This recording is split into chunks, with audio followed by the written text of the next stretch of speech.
Vamos a comenzar entonces con este tema tan interesante que es acerca de la obediencia del libro El Diálogo de Santa Catalina de Siena. Si tienes alguna duda, alguna pregunta, me encantará leerte en los comentarios. Diferencias con relación a la obediencia de los consagrados. El mérito se mide por el amor con que se obedece. Vamos a ver por qué. Hay igualmente otros que no pertenecen a ninguna orden, porque ella habla mucho, obviamente, de la vida religiosa, porque ella era una religiosa.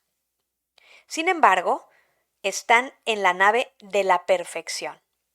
Siguen los consejos fuera de la vida religiosa.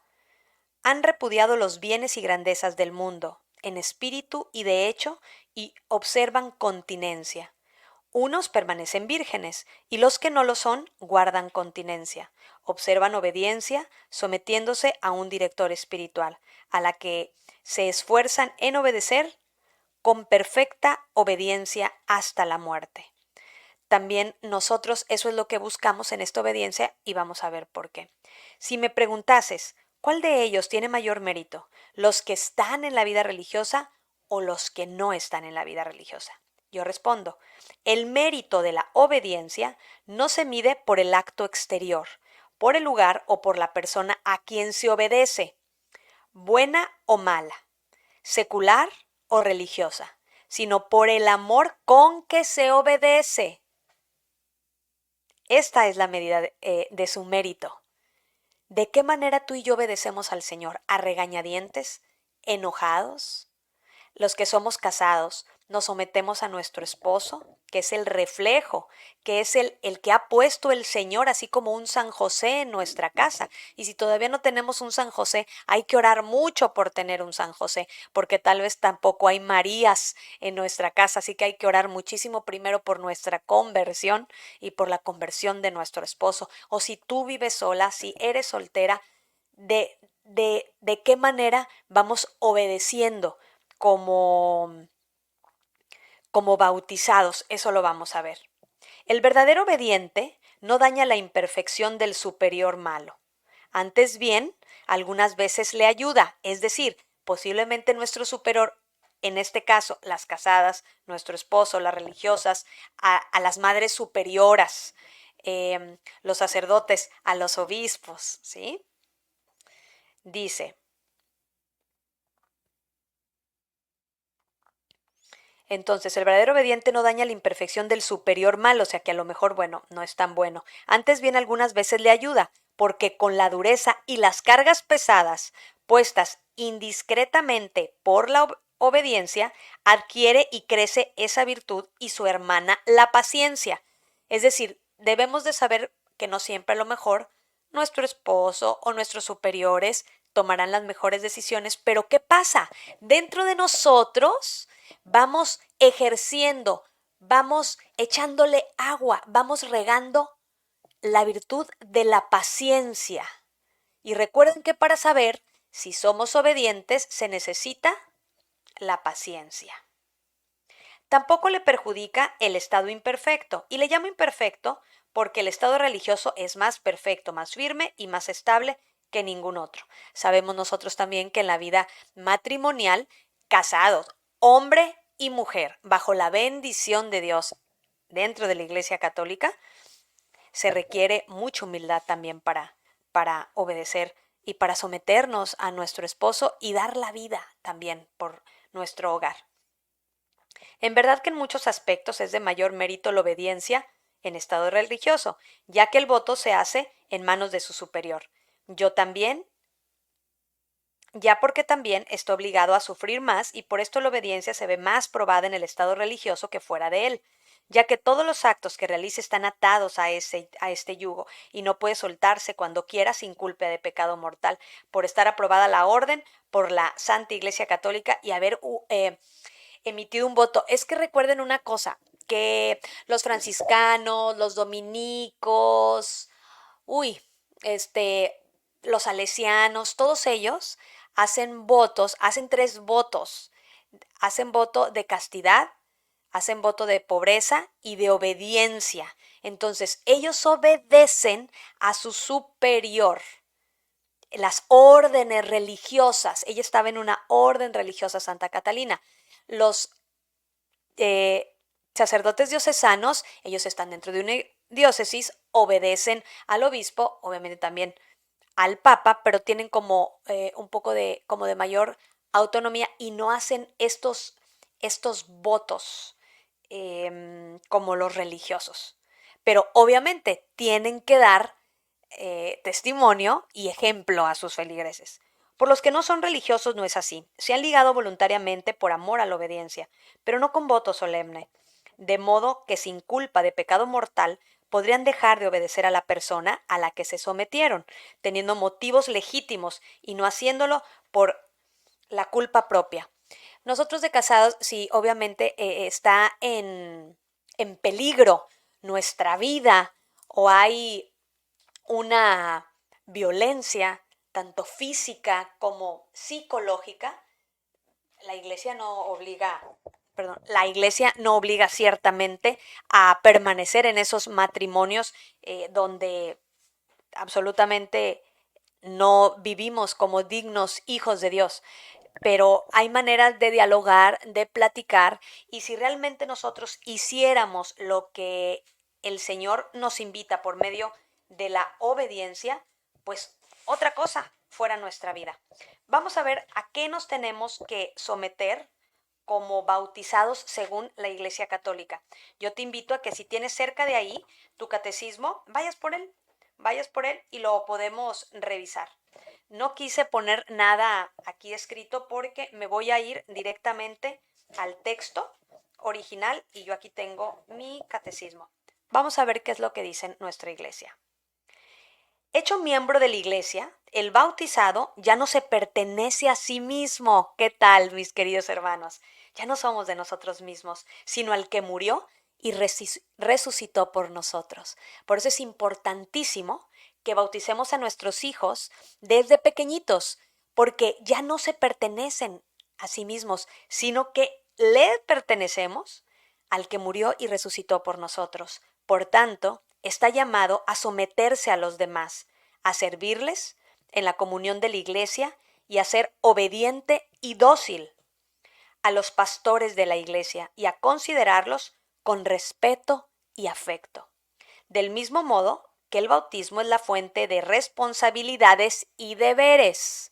Tenemos responsabilidades y deberes nosotros como bautizados. El bautizado goza también de derechos en el seno de la iglesia. Es decir, ¿qué derechos tenemos? Recibir los sacramentos, ser alimentado con la palabra de Dios y ser sostenido por los otros auxiliares espirituales de la iglesia. Pero también, ¿cuál es nuestro deber? Hemos estado viendo, todo un mes hemos estado viendo la santidad. Esa es la invitación que el Señor nos dice, ya eres bautizado, quiero que ya eres parte de mi familia, ven y sígueme, abraza esa cruz y sígueme, sé obediente. Hay otro que es el numeral 1790, si lo tienes por ahí, vamos a leer y habla respecto a nuestra conciencia. ¿Qué es lo que nos dice el 1790? La persona humana debe de obedecer siempre el juicio cierto de su conciencia. Si obrase deliberadamente contra este último, se condenará a sí mismo, se condenaría a sí mismo. Pero sucede que la conciencia moral puede estar afectada por la ignorancia y puede formar juicios erróneos sobre actos proyectados o cometidos. Siempre, si nosotros queremos obedecer con recta conciencia, ¿cómo podremos hacerlo? Tenemos que acercarnos a nuestro Señor, a los evangelios, tenemos que acercarnos a su palabra, a la sana doctrina. Tenemos algo hermosísimo que son los sacramentos, que los sacramentos nos sirven justamente para que nos den fuerza, para seguir avanzando, para seguir perseverando en nuestra vida y no caer en el pecado. ¿Por qué es tan importante los sacramentos? ¿Por qué es importante ser obedientes? Vamos al numeral 1733. Fíjense qué qué curioso, porque la obediencia, dices tú, es que cuando yo obedezco entonces a Dios me estoy sometiendo, o sea, me estoy haciendo como esclavo. ¿Recuerdan lo que dijo María? Soy la esclava del Señor. María, que sin pecado concebida, que ella libremente le dijo que quería ser esclava, porque si nosotros no nos hacemos esclavo de Dios, nuestra alma, llena de ese infinito amor, llena de esa sed de Dios, se va como a adherir a algo o a alguien. Entonces, por eso es importante someter y rendir nuestra voluntad ante el Señor. Fíjense, en el numeral 1733 de nuestro catecismo dice, en la medida en que el hombre hace más el bien, se va haciendo también más libre. ¿Ok? Es decir, hacer el bien, seguir las pisadas de nuestro Señor Jesucristo, dejar a un lado mi orgullo, mi vanidad, mi soberbia, todos los pecados capitales, acercarme más a Él. ¿Cómo? Por medio de su palabra. No conozco, nadie ama lo que no conoce. ¿Qué puedo hacer para conocer a Jesús? Los evangelios. Las homilías que nos dan los sacerdotes, es hermoso escuchar la misa y todo.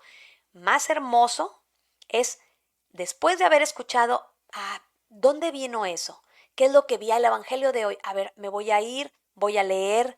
¿Qué me dice a mí el Señor? ¿Qué puedo aprender más? Seguir los pasos de nuestro Señor. No hay verdadera libertad sino en el servicio del bien y la justicia.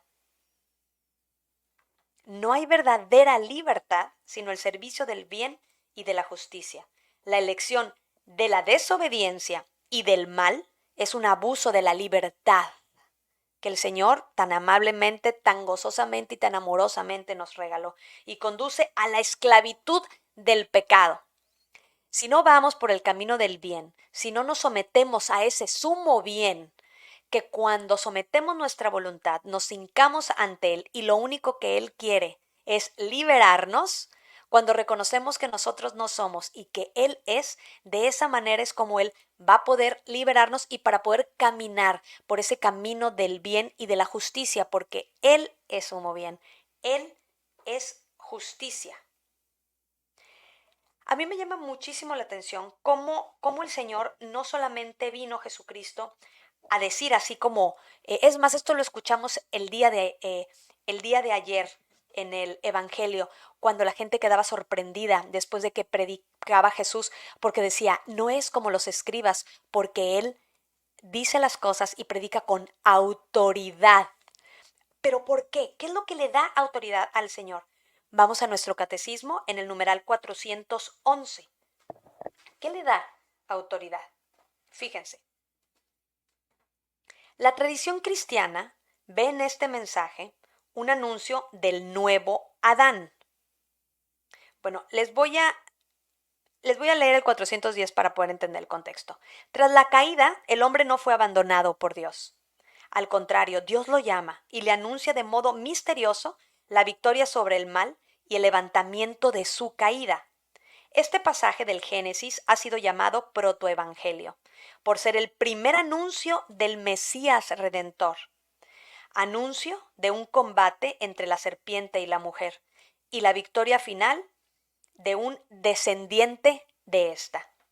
La tradición cristiana, y es el numeral 411, ve en este mensaje un anuncio del nuevo Adán, que por su obediencia hasta la muerte de cruz, esto lo vemos en Filipenses 2:8, repara con sobreabundancia la desobediencia de Adán. Nosotros somos como esos Adanes. Fíjense, si por un solo pecado todo esto pasó, ahora imagínense todos los pecados que nosotros cometemos. Entonces, Él constantemente va reparando en sobreabundancia todos los pecados que vamos cometiendo. Por otra parte, numerosos padres y doctores de la Iglesia ven en la mujer anunciada en el protoevangelio a la Madre de Cristo, María, como la nueva Eva. Ella ha sido la primera, y de manera única se benefició de la victoria sobre el pecado alcanzado por Cristo. Fue preservada de toda mancha del pecado original y durante toda su vida terrena, por una gracia especial de Dios, no cometió ninguna clase de pecado. Ninguna clase de pecado. ¿Qué tal, mis queridos hermanos? ¿Y no confiar en la Virgen María? no confiar. Ahorita vamos a ver cómo la beata Concepción Cabrera de Armida, el Señor le dice, el camino, si tú quieres saber quién realmente es obediente y quieres voltear y quieres saber qué hizo, porque normalmente cuando nosotros queremos lograr algo bueno o un éxito en algo, pues vemos a ver cómo lo hizo la persona, pues que le fue bien y que ya llegó. No vemos a aquella persona que lo intentó y no pudo, no. Ella ya llegó. ¿Cómo hizo? Por medio de su fiat, ¿recuerdan? Desde un principio, soy la esclava del Señor. Hágase en mí según como dices, según tu voluntad. Ahorita volvemos a tomar el catecismo. Seguimos con Catalina. Dice, Catalina de Siena, que hemos estado viendo acerca. Bien. ¿Sabes cuál es la diferencia que hay entre una obediencia y la otra obediencia? Dice, la que hay entre el que quita lo ajeno y el que reclama una cosa que había prestado con amor y con intención de no pedirla, pero sin hacer escritura que le obligue efectivamente. El religioso hace una donación de su voluntad con escritura pública, renunciando a sí mismo en manos del prelado y prometiendo observar obediencia, continencia y pobreza. El superior a su vez le promete, si los observa hasta la muerte, darle la vida eterna. Así pues, esta obediencia es más perfecta y más segura. Cuando el súbdito cae, está en mejor situación para levantarse, porque también tiene más ayuda. La otra obediencia es menos segura y más incierta y más expuesta si cae a volver atrás, porque no se siente ligado por el voto hecho en la profesión, lo mismo que el religioso antes de profesar, que puede salirse y después ya no. Pero el mérito se da. Ella finalmente nos explica, y pónganse a pensar, o sea, la vida que renunciaron los sacerdotes y las religiosas, por eso hay que orar por su santificación, por la nuestra y por la santificación de ellos, no hay que criticar, hay que orar, porque ellos son, los sacerdotes en específico, son el medio entre Dios y lo terrenal, entre Dios y el pueblo. Es ese puente, porque Jesucristo es Jesucristo puente, lo ha dicho Santa Catalina de Siena, ya lo hemos visto. Él es el puente, Jesucristo, pero el sacerdote está representándolo. Y dice, el mérito se da en la medida del amor del verdadero obediente. Entonces aquí tenemos, dijéramos, oh, entonces no nada más el sacerdote va a llegar al cielo, o no nada más la religiosa va a llegar al cielo, o no es más fácil para ellos porque han hecho un sacrificio grande. También nosotros, cuando renunciamos a nuestra vida de soltera y decidimos casarnos, hemos renunciado a nuestra vida. Es decir, a veces no nos damos cuenta que cuando nosotros dijimos el sí en la iglesia y le dijimos ante Dios nuestro Señor, ¿recuerdan los votos que hicimos? A lo mejor no hacemos el voto de pobreza, de castidad y de obediencia. Pues no, porque ya estamos casados. Pero decimos, ¿te acuerdas? Prometo serte fiel. ¿En dónde? ¿En dónde serte fiel? ¿Cuando todo va bien? ¿Cuando tú me seas fiel a mí? ¿Cuando tú me des lo que yo necesito? No. En lo próspero, en lo adverso, en la salud y en la enfermedad. Prometo serte fiel, así como Jesucristo es fiel a su iglesia. Por eso el divorcio en la iglesia católica no existe, porque Jesucristo no se puede divorciar de su iglesia, o sea, no se puede divorciar de nosotros. Y lo que Él desea es que nosotros, creados a imagen y semejanza, practiquemos o copiemos, así como Dios no vive solo, vive la Santísima Trinidad en comunión, que nosotros vivamos de la misma manera. Entonces nos invita, ¿la iglesia acaso, nosotros con Jesús, no somos infieles? ¿No le decimos cosas, inclusive hasta blasfemamos contra Él? ¿No lo ofendemos con nuestros actos y pecados? Incluso Él no se siente ofendido constantemente, claro, claro que sí, pero Él da la vida, Él dio la vida por su iglesia. Por eso Él no se divorcia de nosotros y nos invita a vivir este amor dentro de nuestro ministerio matrimonial. Entonces el mérito se da en la medida del amor, del verdadero obediente, para que cada uno en cualquier estado en el que se encuentre pueda tener mérito cumplido si ha obrado con amor. Yo y tú podemos estar casados, pero a lo mejor no servimos con amor, no servimos con dignidad, no servimos con respeto, no servimos a nuestro esposo y a nuestros hijos con caridad, con gusto, sino que vamos, ya lo vemos, ya llegó, ya está aquí de nuevo. Le tengo que volver a hacer de comer, tengo que ir al supermercado, tengo que llevarlos, tengo que traerlos, pura queja. No, qué diferente es como desde que amanece decir, Fiat, ven divina voluntad a mí, ven y circula en mi sangre, ven y sé tú, Jesucristo, mis ojos, ven divina voluntad a escuchar en mis oídos y que ya sean los ojos, digo, los oídos de Jesucristo quien escucha, que sea la boca de Jesucristo quien habla, sé tú quien respire por mí, sé tú quien palpite, ven, ven, ¿por qué? Porque yo lo hago, si yo lo hago con mis propias fuerzas, no sé ustedes, si yo lo hago con mis propias fuerzas, me canso muy rápido, me canso, me sale mi yo horrible, estoy cansada, estoy fastidiada, pero ¿qué pasa cuando le digo, ven, ven y cocina por mí, ven y cocina en mí, ven y tú y yo juntos hagámoslo, como si solamente él y tú existieran? Haz la prueba y veremos cómo ese amor transforma, ese amor puede transformar. Es lo que transforma lo que nos decía también la caridad, la Beata Concepción Cabrera de Armida en, los libros en el libro de las virtudes y los vicios, nos dice qué es lo que hace un acto o algo tan sencillo como hacer la comida, como lavar el baño, o sea, qué es lo que hace ese acto divino, el amor, con el cual nosotros hacemos. El amor, ay, pero yo pensé que el amor es sentir bien bonito. No, el amor es sacrificio. Y tienes tú que dejar un poco tu vida, tu tiempo, organizarte. ¿Para qué? Para hacer de comer, para atender, para lavar, para hacer el trabajo que tengas que hacer. Pero es hermoso cuando lo hacemos por amor, porque amamos a nuestros, pues a nuestros hijos y a lo que el Señor nos da. Tal vez tenemos un poco, a lo mejor, de decir duda acerca de nuestros hijos. Ya es mayor de edad, entonces él ya es grande, o yo ya soy mayor de edad y soy grande, no necesito obedecer ya más a mis papás. Bueno, ¿qué es lo que dice el Catecismo de la Iglesia Católica respecto a este respecto? Te invito a que vayas al numeral 532 y vamos a ver.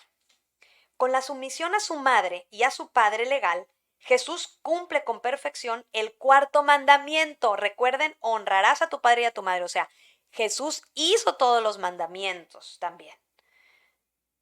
Es la imagen temporal de su obediencia filial a su Padre Celestial. ¿Sí?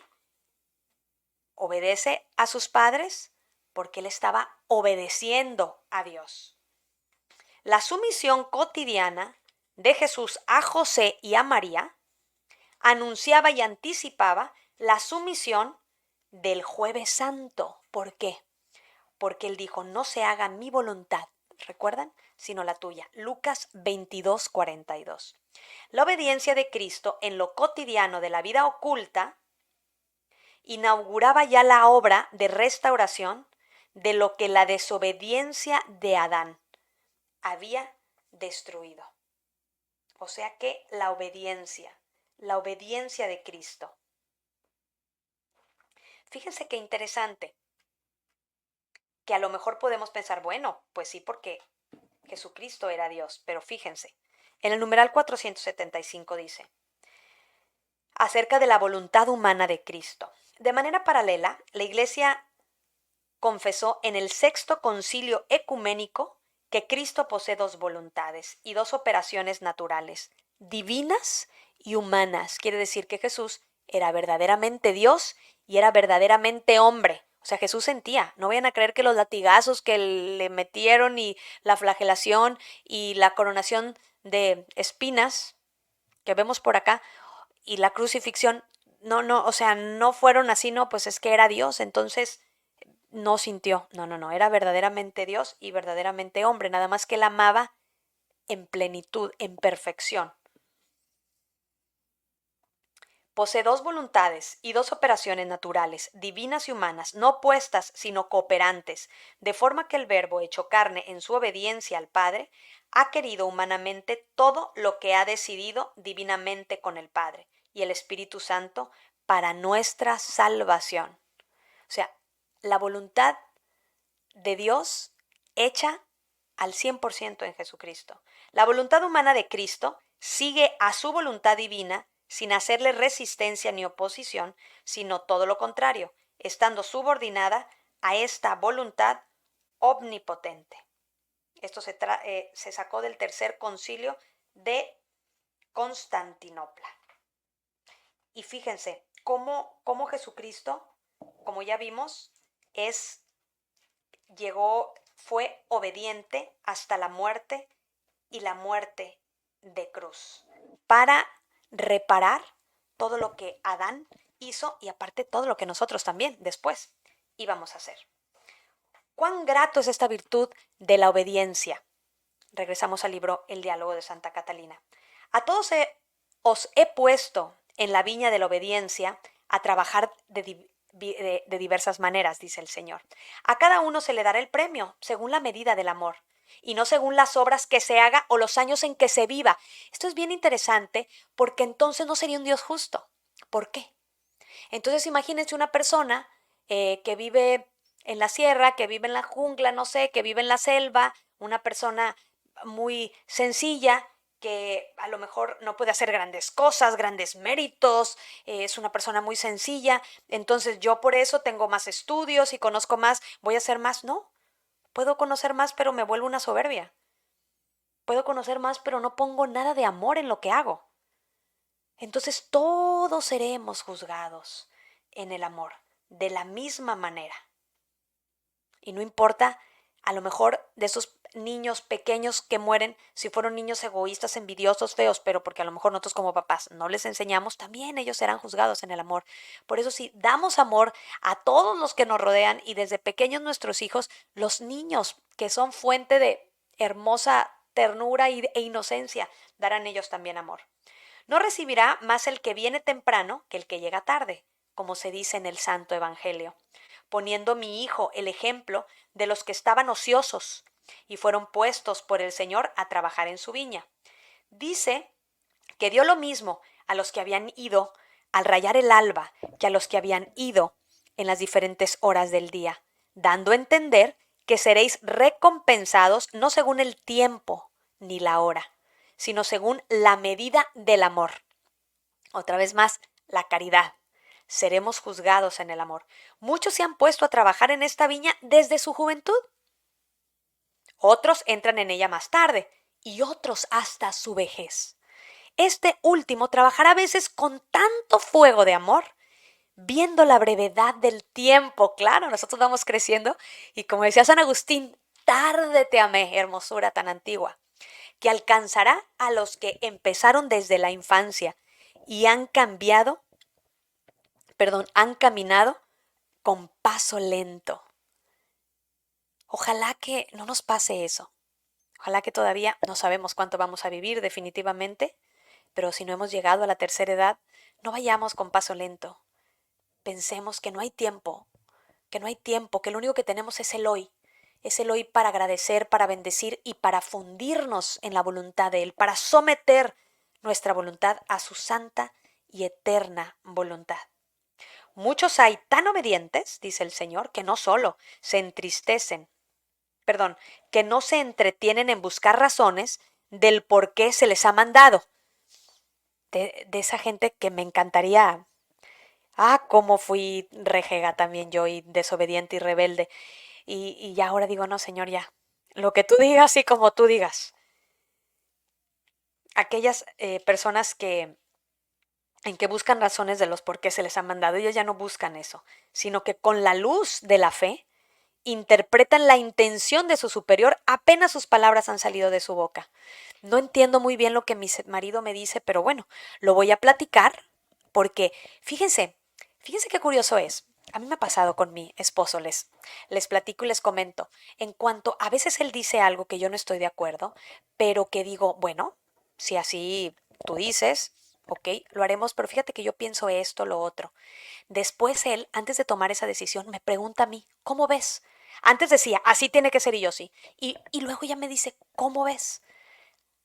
Conforme ese amor, conforme esa docilidad, el otro se abre al otro. No se cierra, sino que se abre. Y hay cosas hermosas que salen de todo eso. Por esto, el verdadero obediente obedece más a la intención que a la palabra, juzgando que la voluntad del superior es mi voluntad y que le manda a él por disposición y voluntad mía. Bien demostró que obedecía ante todo aquel de quien se lee en la vida de los padres del desierto, que estando escribiendo, haciéndole impuesto su superior un mandato, a pesar de haber empezado la primera letra de una palabra, no quiso terminarla, sino que corrió inmediatamente a donde la obediencia le llamaba. Ay, que fuéramos así de prontos. Si nosotros nos sometemos con amor a nuestros esposos, nosotros que somos mujeres, pero si nosotros nos mantenemos en oración, nos mantenemos, ¿cómo vamos a sacar el amor para nuestro esposo cuando a veces hay pruebas en el matrimonio tan fuertes que tal vez pensamos que ya está tan roto y que nada puede restaurarlo?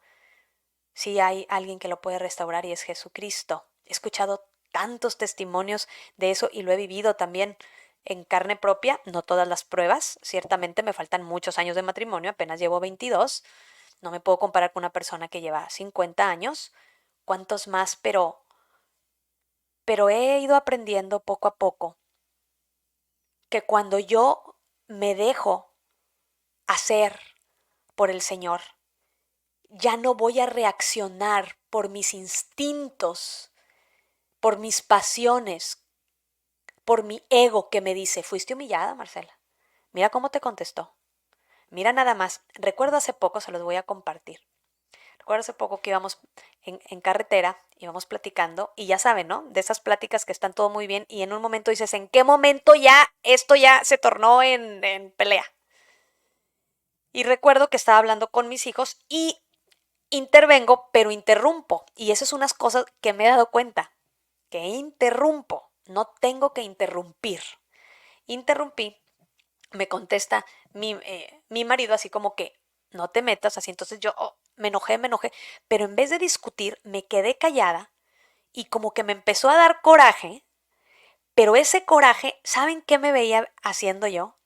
Ese coraje de verdad, yo visualicé una cruz de Cristo y a los pies de Jesús yo iba con un martillo y con un clavo a empezar a pegar y a empezar a crucificar en ese momento, porque ¿cómo sale el yo? Sale el ego.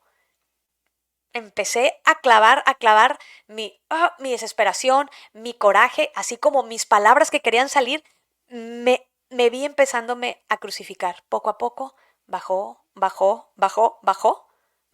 hasta que aquel incendio, o sea, aquella chispa que iba a ser un incendio en el bosque, se apagó porque ya no hubo más. Fácil no es, pero ¿cuántos problemas se evitaron? Y yo pude haber terminado enojada no sé cuánto tiempo con mi marido. Me es muy agradable esta gloriosa virtud, la de la obediencia, dice el Señor, que ninguna otra lo he manifestado con tantas señales y testimonios de milagros como con ella. ¿Saben por qué? Fíjense, se me viene ahorita en el numeral, vámonos de nuevo al catecismo, en el numeral 612. ¿Por qué le es tan grata esta gran virtud a nuestro Señor? La agonía de Getsemaní. Vamos a ver por qué. Dice, el cáliz de la nueva alianza que Jesús anticipó en la cena, al ofrecerse a sí mismo, lo acepta a continuación de manos del Padre en su agonía de Getsemaní, haciéndose obediente hasta la muerte de cruz, Filipenses 2:8. Jesús ora así: Padre, si es posible, que pase de mí este cáliz. Mateo 26:39. ¿Cuántas veces tú y yo no lo decimos, pero ahí nos quedamos? Pero ¿cuál es la continuación de esto? Pero que no se haga mi voluntad sino la tuya. Expresa así Jesús con: Padre mío, si es posible que pase de mí este cáliz, el horror que representa la muerte para su naturaleza humana. ¿Ven? Cómo la naturaleza humana y divina están juntas, se complementan. O sea, Él era humano. Él está expresando con con esa expresión ese horror que representa de la manera como Él iba a morir. Está en efecto como la nuestra, está destinada a la vida eterna. Además, a diferencia de la nuestra, está perfectamente exenta de pecado, que es la causa de la muerte, que esto lo vemos en Romanos 5:12. Pero sobre todo está asumida por la persona divina del príncipe de la vida, de el que vive. Esto lo vemos en Hechos 3:15. Viventis, en Apocalipsis 1:18, en Juan 1, en Juan 1, en Juan 4, en Juan 5, en el versículo 26.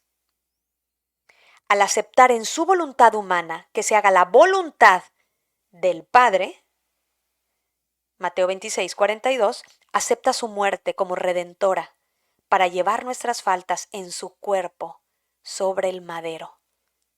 Primera de Pedro 2:24. O sea, no vayan a creer que solamente entregó su vida a Jesús, o sea, o sea, no crean que le dio placer morir de esa manera, sino que sintió ese horror porque era hombre.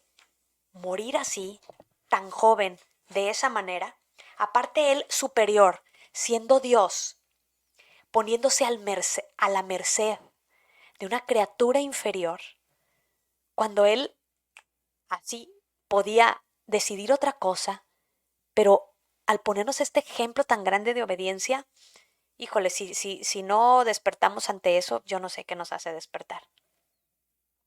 Para demostrar cuánto me agrada, hago que la tierra obedezca al obediente. ¿Qué tal? Los animales se le sometan o que el agua le sostenga. Acuérdate lo que leíste de aquel discípulo que, habiendo recibido de su superior un leño seco, diciéndole por obediencia que lo debía plantar en la tierra y regarlo todos los días, él, obediente, con espíritu de fe, no comenzó a decir: ¿cómo es posible esto? Mas sin querer saber que si era posible lo que le mandaban, simplemente obedeció. Por el mérito de su obediencia y de su fe, el leño seco reverdeció y dio fruto, en señal de que aquella alma había sido arrancada de la sequedad de la desobediencia y reverdecida daba fruto de obediencia. ¡Oh, qué grande es la obediencia! Se debe dejar todo por la obediencia, dice Jesucristo. Si estuvieras arrebatada en alta contemplación y unión de espíritu conmigo, de modo que tu cuerpo estuviera suspendido sobre la tierra, si te fuera impuesta la obediencia, deberás esforzarte por cumplir inmediatamente si te fuera posible. Piensa que no debes abandonar la oración en el tiempo señalado para ella, si no es por caridad o por obediencia. ¿Cuánto le dedicamos tiempo al Señor? ¿Cuánto oramos? ¿Cuánto tiempo reservamos para estar con Él? ¿O lo hacemos tan distraídamente y estamos corriendo un Padre Nuestro, un Ave María, que ni siquiera estamos pensando, diciéndole, ya estamos pensando en que ya me tengo que ir, en los pendientes que tengo que hacer, en la comida que voy a hacer? ¿Cómo es ese tiempo de oración? ¿Obedezco a ese tiempo de oración? Así como me programo y digo, voy a ir a comer con esta amiga, esta mañana voy a hacer oración y voy a reservar 30 minutos, 20 minutos, 15, no lo sé. El tiempo que tú reserves, ¿realmente obedeces a ese tiempo? Te lo digo para que veas cuán pronto quiero que se me obedezca en mis siervos y cuán agradable me es la obediencia. El obediente merece haga lo que haga. Si come, es la obediencia la que come. Si duerme, si se va, si se queda, si ayuna, si vela, todo lo hace la obediencia. Si sirve al prójimo, si está en el comedor, en la habitación, ¿quién le guía o le hace estar allí? La obediencia de fe con la cual queda como muerto a toda su voluntad, a la voluntad propia, humillado y a las órdenes de su superior. Nuestro superior es Jesucristo. Con esta obediencia descansa en la nave y se deja guiar por su superior, y así atraviesa el mar tempestuoso de esta vida con gran bonanza, porque la obediencia de fe disipó toda la tiniebla que podía existir. Está firme y seguro, porque se ha despojado de la debilidad y del miedo. Al despojarse de la propia voluntad, de donde arranca toda debilidad y todo temor desordenado. Me parece que ya vamos entendiendo el por qué nos va, de qué manera nos va en la vida, porque nos falta obediencia. ¿Qué come y qué bebe esta esposa de la obediencia? Come el conocimiento de sí mismo y de mí. Al conocer que por sí mismo no es, él va conociendo sus defectos y me conoce a mí, que yo soy el que soy. ¿Y qué bebe? La sangre del Verbo, donde le he mostrado el amor inefable que le tengo. Esta sangre demuestra la obediencia que por vosotros le impuse yo, su Padre eterno, y por eso se embriaga en ella. Una vez ebria de la sangre y de la obediencia del Verbo, se pierde a sí misma y a todo parecer y saber propios. Me posee a mí por gracia, gustándome por amor, con la luz de la fe, en la santa obediencia. Su vida entera es un himno de paz. ¡Oh, al fin! ¡Wow! Quiero tener paz, mi Señor. Quiero tener eso que no puedo comprar, que el mundo no me da, que el único que me da la paz eres tú. ¿Cómo le puedo hacer? Obedeciéndote, sometiendo mi voluntad a tu voluntad. Así viviré en la paz. Y en la muerte recibe la vida eterna, bien inestimable que nadie puede estimar en lo que vale, porque es infinito. El obediente, pues, con la luz de la fe, encendido en el horno de la caridad, ungido con humildad, embriagado de la sangre, con paciencia, con menosprecio de sí mismo, con fortaleza y perseverancia, y con el fruto de las virtudes, alcanza su fin en mí, que soy su creador. Amén, amén, amén. ¿Qué es lo que nos dice a este respecto la Beata Concepción Cabrera? Me encanta siempre confirmar lo que le dice a un santo. Aparte, ¿se dieron cuenta que habla de su sangre? ¿Se dieron cuenta que los únicos que hacemos esto somos los católicos? ¿Se dieron cuenta que tenemos este tesoro de la iglesia con nosotros? Acerquémonos al sacramento de la reconciliación, mis queridos hermanos, para tomar dignamente el cuerpo y la sangre de nuestro Señor Jesucristo. La Concepción, Beata Cabrera, para terminar, nos habla acerca de la octava familia de las virtudes del vencimiento y es la obediencia. Les resumiré. La desobediencia fue el primer pecado con que Dios fue ofendido y necesita repararse con la obediencia. La perfección de la obediencia consiste en seguir prontamente las inspiraciones todas del Espíritu Santo y practicarlas. Cada vez que escuchen esa voz interior que no hace ruido, atiéndenla. No se disimulen, que bien saben cuando ella les habla. Si les dice tomen esta cruz, abrácenla. Beban este cáliz de amargura, no dejen una sola gota. Sufran estas desolaciones y desamparos. Ábranle sus brazos y arrójense en el mar sin fondo de sus dolores y amarguras. Es decir, no tengas miedo de abrazar tu cruz. Desde que amanece, abrázala. mortifíquense y humíllense siempre a cada paso, en su exterior y en su exterior. Interior, perdón. Esto se llama obediencia del Espíritu, en cual se obedece al Espíritu Santo y se hace nada menos que la voluntad de Dios, en lo que consiste la perfección completa de las virtudes internas. La obediencia es madre de la mortificación y por tanto de muchas cruces. La obediencia pues es la madre de las cruces. Mediten estas palabras, madre de las cruces. Como a madre pues, debe amarla todo lo que quiera llamarse cruz y serlo en realidad. Esta obediencia que es la hija del Espíritu Santo, y por ella di mi vida en la cruz, para enseñar a mis futuras cruces, a mis futuras cruces. La obediencia interna perfecta clava las almas en la cruz y hace que vivan crucificadas. Grande cosa es lo que pido, nada menos que la total renuncia de la voluntad. Renunciar a nuestra voluntad, claro, es lo más difícil, mis queridos hermanos, porque ¿qué es lo que te dice el mundo? Pare de sufrir, haz lo que tú quieras.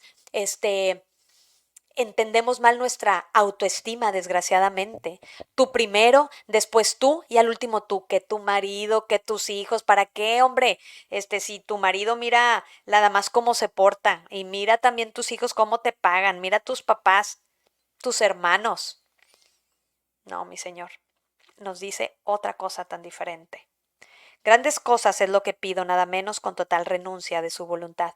Sacrifíquense en su cuerpo, en sus sentidos, en su alma, en sus afectos, en todos los movimientos de su espíritu.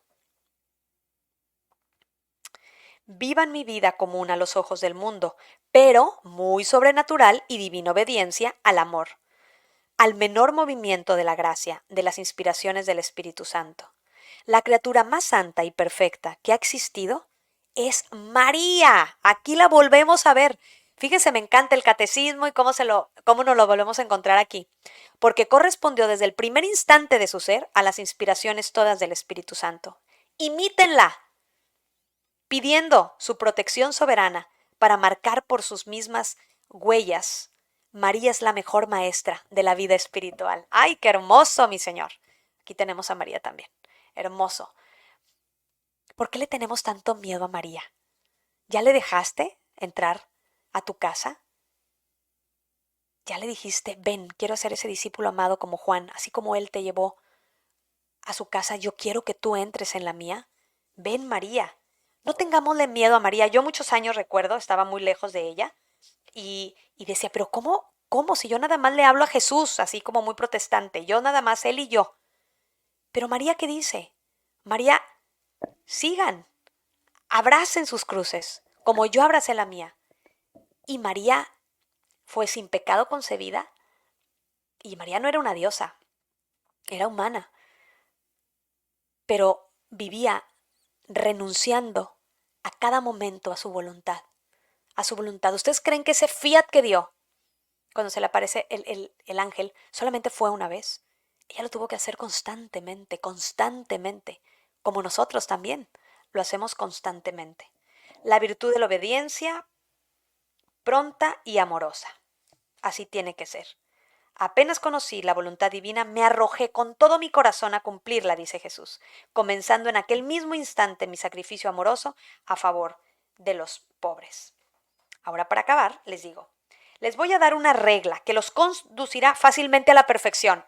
Hemos descubierto, a mí me encanta así, descubrí un camino para la perfección. Vamos a ver qué camino me dice Jesús. Tengan sed de obediencia. Estoy saciada de obediencia. O sea, no quiero. ¿Quieres el camino de la perfección? ¿Quieres conducir fácilmente hacia él? Sé de obediencia, un deseo vivo de obedecer, queriendo no moverse, sino el impulso de esta virtud. Pero también tengan hambre, hambre y sed de la obediencia. Sujete no solo todos los actos del día y de la noche, y todos los movimientos del corazón, pensamientos e imaginación, sino todo lo espiritual a la voluntad de la obediencia. ¿Ya se dieron cuenta? Nos piden que tengamos sed. ¿Quién es la obediencia? Jesucristo. Que tengamos hambre de la obediencia. ¿Quién es la obediencia, el cuerpo de Cristo, la hostia misma. Ahí está Él. Queridos hermanos, pidamos de verdad con todo nuestro corazón tener esa sed y esa hambre de recibirlo en el sacramento de la Santa Comunión. No quieran ya ni pensar, ni sentir, ni desear con libertad. Renuncien con todo su corazón, con toda su voluntad y libre albedrío a toda su libertad. Llenos de gozo, pongan su libertad debajo de la santa llamada sed de no pertenecerse y de sacrificarse. Sean libres, perdiendo toda su libertad en todos sus pensamientos, palabras y obras, sobrenaturalizando las obras para la gloria de Dios. Cedan al impulso de la divina gracia, porque ésta a veces pasa y no vuelve. A estas virtudes de la obediencia y pobreza les falta una cosa de mucha importancia que les da valor. Les falta como un broche de oro para su perfección. Esto es, que envuelva las virtudes y los domine en todos sus actos la divina voluntad. ¿Qué tal? La divina voluntad. Lo mismo deben hacerse en la práctica de las otras virtudes. Que hagan, piensen y quieran. Deben llegar el olor hermosísimo de la obediencia, el purísimo de la pobreza y lo más divino de todos, el color de oro de la divina voluntad. Es como como una trenza, ¿no? Obediencia, pobreza y vivir en la divina voluntad. A estas virtudes se debe unir otra grande virtud, y es la pureza de intención. En todas las obras, complaciéndose en cada una de ellas, con las complacencias de la voluntad divina. Siempre pedir, Señor, rectifica mis intenciones, voy a servir, voy a atender, no para que me aplaudan, no para quedar bien, no para que digan, mira qué buena gente es Marcela, no para que todos me hagan, oh, Marcela, lo estás haciendo bien. No, no, no, no, no, no, no, no, no. Sino para vivir en esa pureza de intención y poder vivir en la divina voluntad. Esto es caridad, esto es amor puro y sublime, a la que diviniza todas las obras. A todas las virtudes dichas acompaña la santa indiferencia, el abandono amoroso, el sacrificio del yo y el amor más puro y desinteresado. En la sola joya de la pobreza y la obediencia, ¿cuántas riquezas se encuentran? ¡Wow! ¿Qué tal, mis queridos hermanos? Mucho que aprender, mucho que dar. Hay mucho más cosas que se pueden ver aquí en nuestro precioso catecismo de la Iglesia Católica acerca fíjense qué hermosura la obediencia de Jesús en el 615, en el numeral que dice, como por la desobediencia de un solo hombre todos fueron constituidos pecadores, así también por la obediencia de uno solo todos serán constituidos justos. Romanos 5:19. Por su obediencia hasta la muerte, Jesús llevó a cabo la sustitución del siervo doliente que se dio a sí mismo en expiación cuando llevó el pecado de muchos, a quienes justificará y las culpas las soportará. Jesús repara por nuestras faltas y satisface al Padre por nuestros pecados. Esto se vio en el Concilio de Trento. ¿Qué tal, mis queridos hermanos? Vamos a ver qué nos dice el numeral. Seguimos aprendiendo de la obediencia en el numeral 1009. La muerte fue transformada por Cristo. Jesús, el Hijo de Dios, sufrió también la muerte propia de la condición humana, pero a pesar de su angustia frente a ella, que lo vemos en Marcos 14, 33 al 34 y en Hebreos 5, versículos 7 y 8, la asumió en un acto de sometimiento total y de la libre voluntad del Padre. La obediencia de Jesús transformó la maldición de la muerte en bendición. Entonces, por eso cuando digamos, ¿cómo es posible? Dios mandó la muerte. No, no, no, no, no. Yo no sé por qué todavía seguimos pensando eso. De verdad, digo yo, ¿cómo? Es que porque permitió que se muriera mi abuelita, el que tú quieras. A ver, si Adán hubiera pecado, viviríamos en el paraíso con él. Pero si él no hubiera pecado, discúlpeme, pero hubiera pecado tú, yo, hubieran pecado alguien, finalmente. Pero, ¿cuándo se convierte la muerte, que era lo más tremendo y lo más triste, cuando se cierran las puertas del cielo, nadie podía entrar. El primero en entrar fue Jesucristo. Los que murieron antes de él estaban fuera de ahí, estaban esperando, estaban en la espera. Ellos ya estaban en espera como de ese Mesías para que llegara, para que esa llave que era la obediencia abriera y pudiera abrir de nuevo las puertas del cielo y poder regresar. Eso viene desde el Antiguo Testamento, desde Ezequiel, y lo hemos tocado también con Santa Catalina de Siena, como hay un programa de eso acerca también de la obediencia. Entonces, ¿cómo se transforma algo, lo más negativo y lo más triste y lo más doloroso,